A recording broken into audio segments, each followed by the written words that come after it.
This is going to be a tutorial on how to see feedback in an assignment. So here you can see I'm in the home page of a specific class. When I want to see feedback on an assignment, I can either go into the assignments and then I can click on whichever assignment I want to see the feedback for, and you can actually see the feedback is here on the right hand side. I can even see how many points the assignment was, and I can also view the rubric so that I can see where I may have lost points along the way. And here you can see I've marked a couple of different things so that you can see that.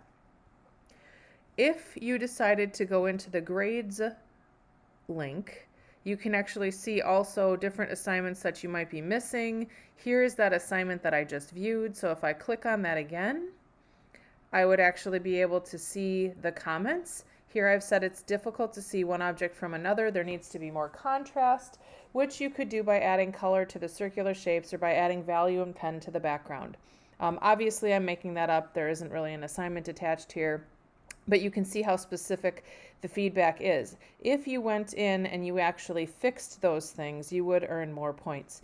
And there'll be different specific comments. It might be about the artwork, it might be about your writing, it might be about how you're taking photographs. So again, if you go back and read those feedback notes, you could actually go and submit the assignment again for more points.